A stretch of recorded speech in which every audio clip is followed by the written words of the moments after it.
If freelancers and sellers want to get paid quickly and look professional, creating a PayPal invoice in 2025 is fast and easy. So guys, let me just show you the steps. So in your account, you can see we have various tabs. You need to go to the Send tab, and very easily like this, as you can see where it says more options, we have a button that says Send an Invoice. So because I'm using a dummy account, don't mind this. In my case, as you can see, your account might be maybe only used to send money. That's fine. I'm just going to show you, tell you about what to do next. So you need to set up a business account first. So that's why it doesn't work in my case. If you're on a personal account, you need to go to Settings, Account, and select Convert to Business Account.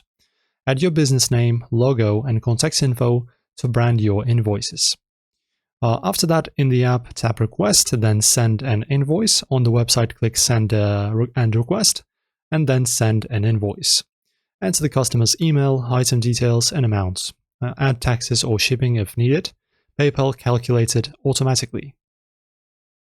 Customize with a logo or pick a template. So that's pretty much it, guys. Create, send, and get paid with PayPal invoices easily like this. If you have any more tips or maybe some questions, please drop them below.